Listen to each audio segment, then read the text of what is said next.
There's a story called The Ones Who Walk Away from Omelas. I can't recall just now who the author is. There's a really good short story.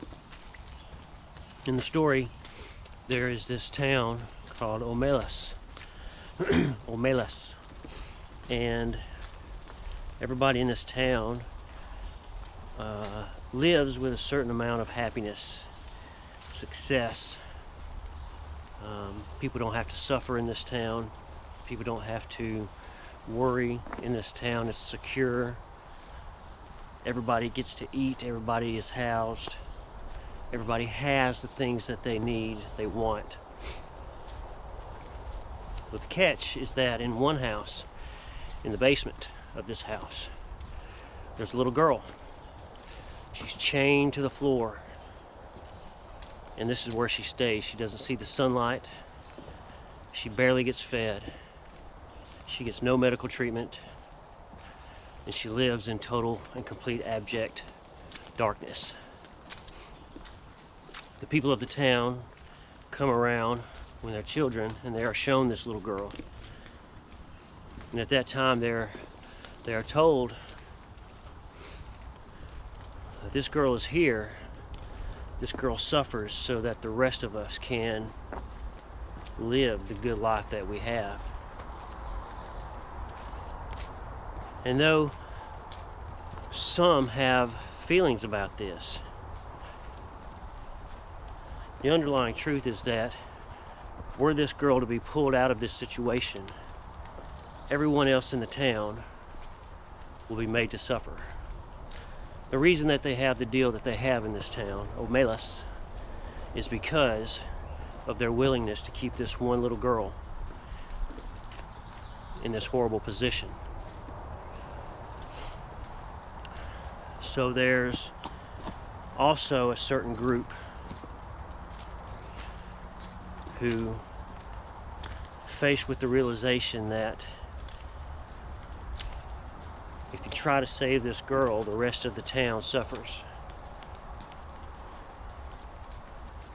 But for the rest of the town not to suffer, this one little girl has to suffer horribly. And there are some who walk away. They don't try to help, but they don't participate any longer. They walk away. Now, there was a review that we read where someone suggested that the ones who walk away from Omelas are actually Taoist masters who realize that there is no way to change what is. One way or another, somebody's going to suffer. This is the plot of life. Right? We're here, we live, we suffer, and we die.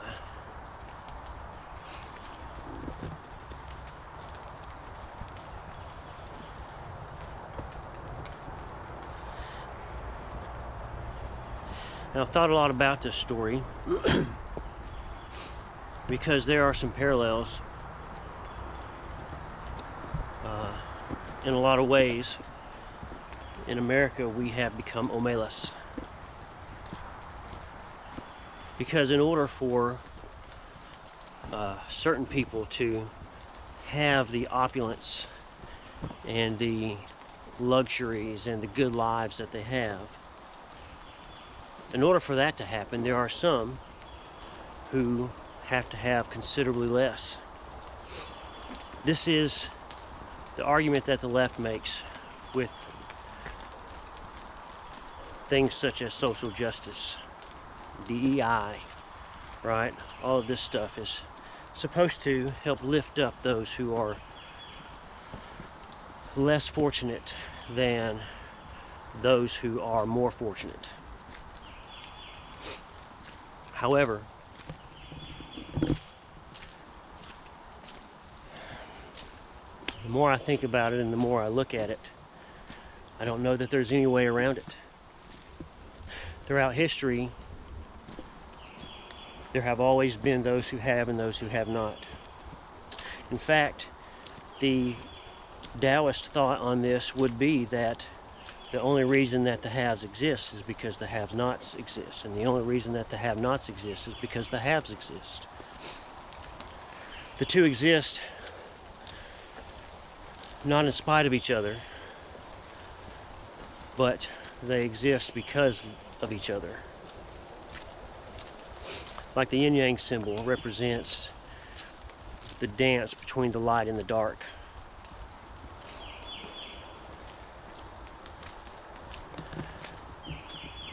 Perhaps that there is a dance to all of existence.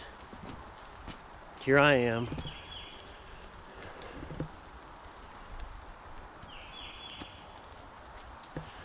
I get to enjoy this nice early morning trail.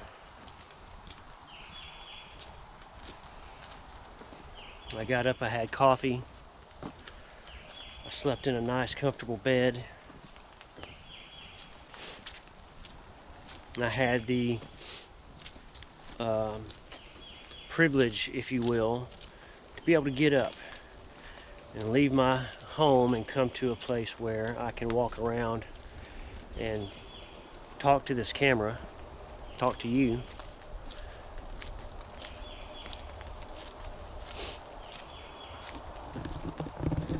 But somewhere in this town, in this city, there's somebody sleeping on the ground, getting rained on. It rained overnight. I know that there's somebody out there, a fellow veteran, most likely, sleeping under a bush somewhere, getting rained on. And so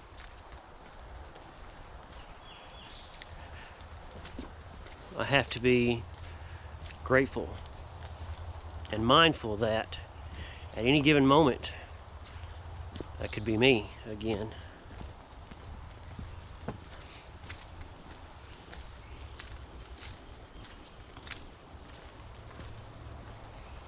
In a lot of ways, I think that in America we have become Omelas. It seems that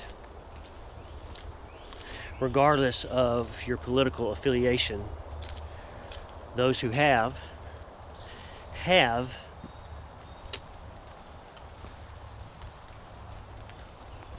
at the expense of those who have not. It just is what it is. I don't know that there has ever been a system, a societal system, where everyone has things equally. It's never happened. It's a good idea. I mean, we think about, hey, it's a good idea, and we come up with things like equality and equity and all this other stuff. Great ideas. Sounds good. You write it down, man, it looks good. You read it. But the practical application always fails.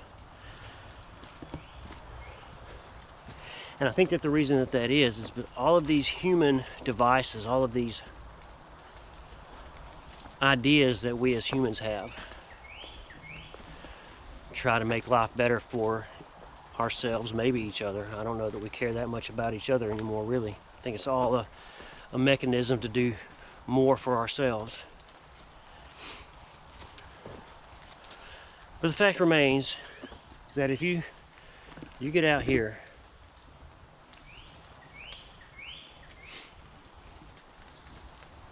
and you start to look at what is diversity really? What is biodiversity? Number one, biodiversity is the only true diversity that works. As humans, we like to force diversity, but that leaves a lot of gaps because we try to we like to think that everybody should have the same thing and everybody should have the same role and everybody should fit into the same slots because, well, I mean, everything has to be equitable, right? This whole idea of equitable outcomes.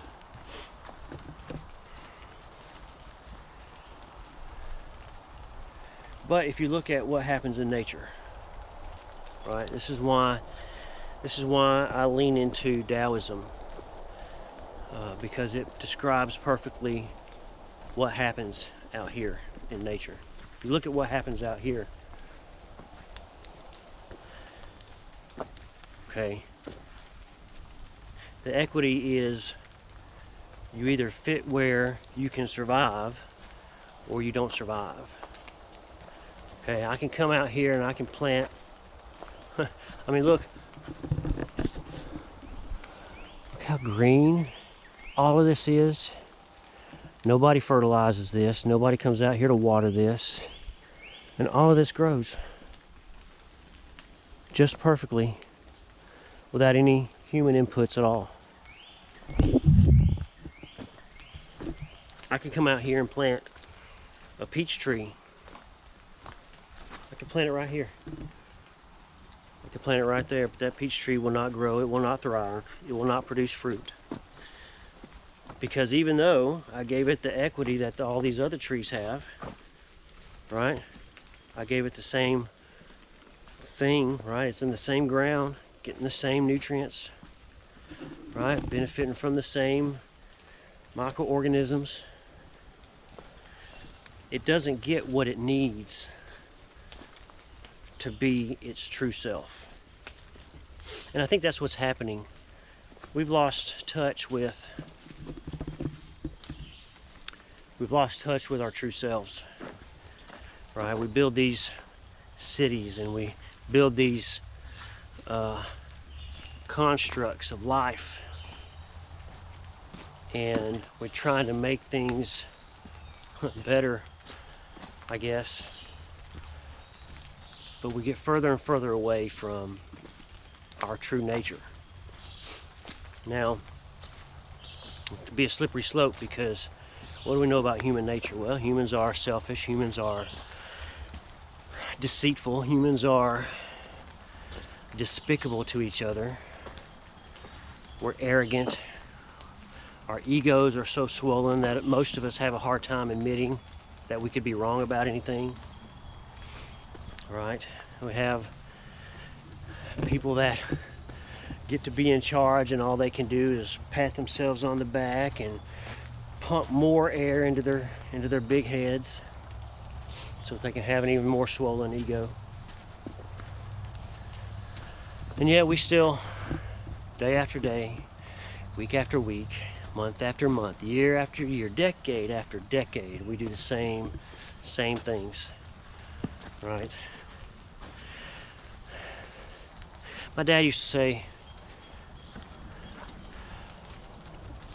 you only go around the same dumb mountain so many times before eventually you have to come down off that mountain.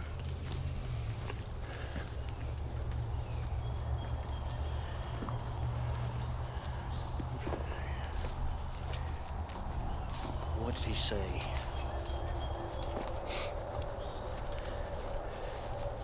Yeah, that's basically the gist of it, I think. You go around the same dumb mountain. You're only going to go around the same dumb mountain. If you don't ever come down off the mountain, then you never experience anything else. And so,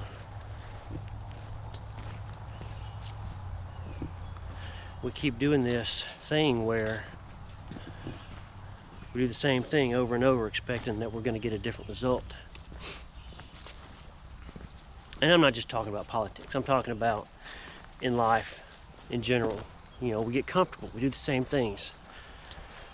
Go to the same places. Interact with the same people. Right? We parrot these ideas and thoughts back to each other because we think it makes us sound virtuous. Right? And this happens on the left and the right. And it even happens with those of us who fall on neither side.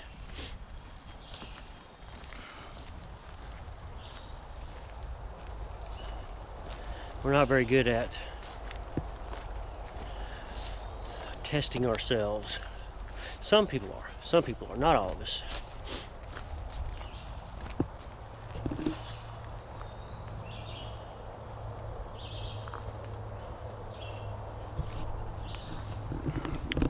Which brings me back to Omelas. and the ones who walk away. You see, those who walk away realize that there's no fix.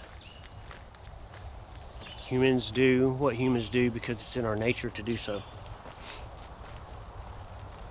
The concept of awakening, which has been perverted into whatever this wokeism thing is, right? Now, those who walk away realize that you cannot change human nature. The only way that you can escape's not even really a great word for that. The only way that you can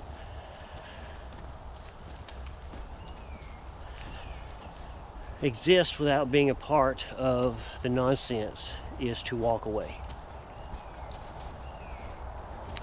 You walk away off into the mountains and you let Omelas be Omelas. Because after all, it will always be Omelas, regardless of what any of us can do about it. It's like America will be America, regardless of what any of us can do about it. We can vote, okay, for more lawyers and more politicians. We can keep voting for the same kinds of people. People who have been trained in the art of language manipulation, and who do it quite well. I mean, look, these people are good at what they do. They're good at what they do, which is why they get elected.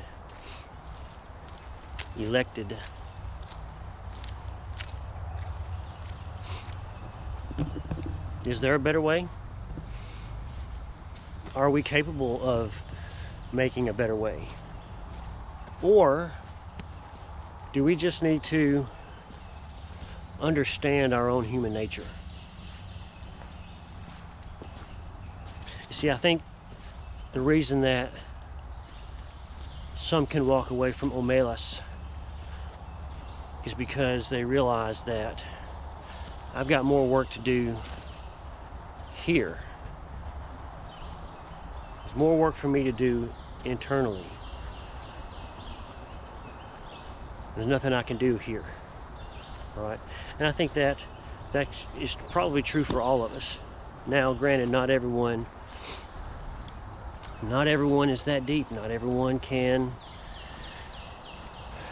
has a desire for self-improvement on a spiritual level. Most people, their self-improvement journey is superficial, right? But there are some who seek truth. There are some who are authentic. And so where am I going with all this? Maybe I don't know where I'm going with all this. Maybe I'm just out here walking around talking to hear myself talk. It's likely that I will go to edit this later and scrap the whole thing because I don't like to hear myself talk. But I've been thinking a lot about this story and the way that it relates to America.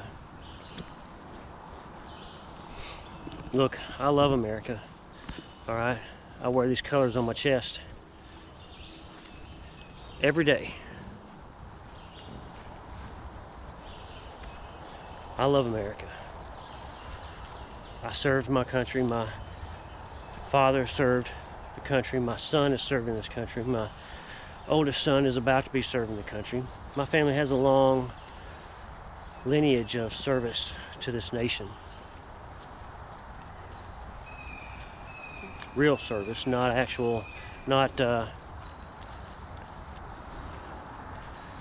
so-called service like these politicians and legislators.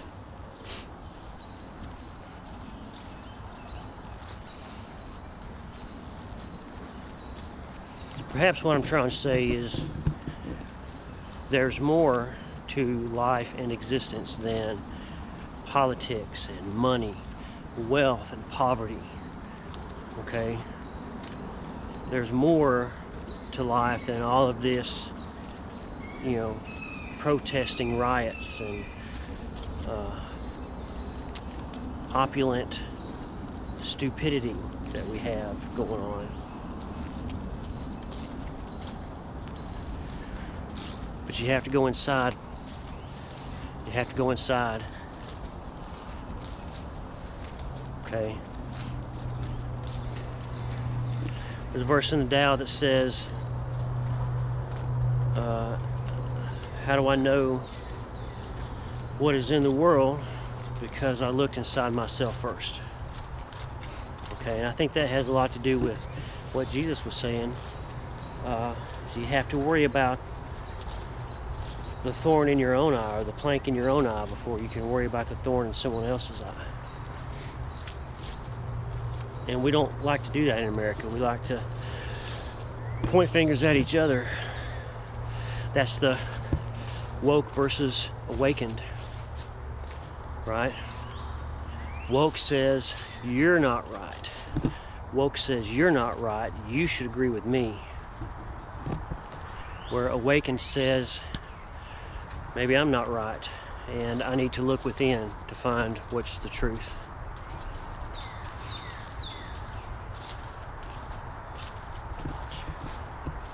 Anyway, just wanted to share some of this stuff with you guys. This is my talking head video for this month. But I'm interested to know what you think. Let me know your comments down below. Let's start a discussion. I'd love to hear what you guys think about it. Did you ever read the story? Have you ever heard of that story, Those Who Walk Away from Omelas? It's a good story. You should read it. Anyhow, thanks for watching. Leave your comments down below. Like and subscribe. Share with a friend. All that good jazz. All right, y'all. Catch you later.